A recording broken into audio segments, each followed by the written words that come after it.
Oo nga! O, yan na sila. Ay!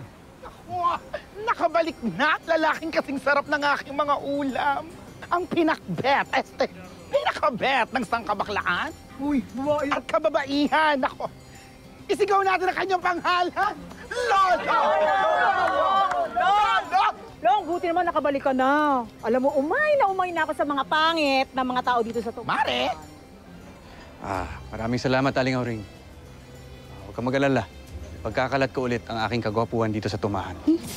Bokyo, hindi ka yung sinasabi ko, si Lolo. Ano ba? Lolong ba sabi mo? Yes. Hindi. Pagkarinig. Jalay. Salamat naman, nakabalik ka na. Okay ka lang? Okay lang, ma'am. Grabe kuya, di kami makatulog sa pag-alala sa'yo. Atubaw ka na ba dahil nakapunta ka na sa Isla Pangit? Ano ba? Hindi ganun doon. Hindi ganun yun. Halika, hindi ko muna kayo.